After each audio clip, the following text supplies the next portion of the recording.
সারা দেশের মতো নির্বাচনী আমেজ জামালপুরেও চলছে প্রচার প্রচারণা, সেই সাথে মনোনয়ন বদলের দাবিতে আছে বিক্ষোভ সমাবেশ।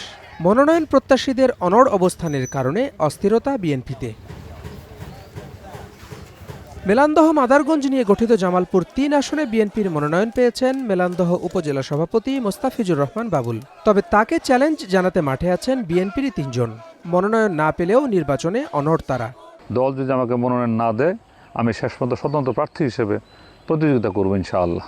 মানুষ যদি রাজনৈতিক দল হয় তবে আমি সেই দলে আছি। আমি মানুষের সাথে আছি এবং শেষ পর্যন্ত মানুষের সাথে থাকতে চাই।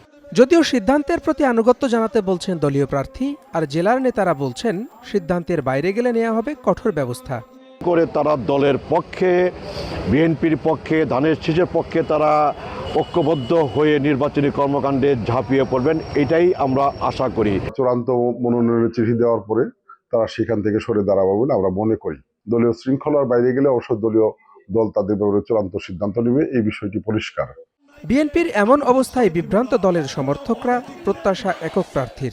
দলের ভিতরে একাধিক প্রার্থী থাকে, এটা অন্য দলের জন্য প্লাস পয়েন্ট, এটাই স্বাভাবিক। এখন দেখা যাক নির্বাচন আসুক। বিএনপির ৩-৪ জন প্রার্থী আছে, যদি একাধিক প্রার্থীটা না থাকে, একক প্রার্থী থাকলে ভালো হতো। ৫,৩২,৮০৮ জন ভোটারের এ আসনে টানা ৭ বার এমপি ছিলেন আওয়ামী লীগের মির্জা আজম।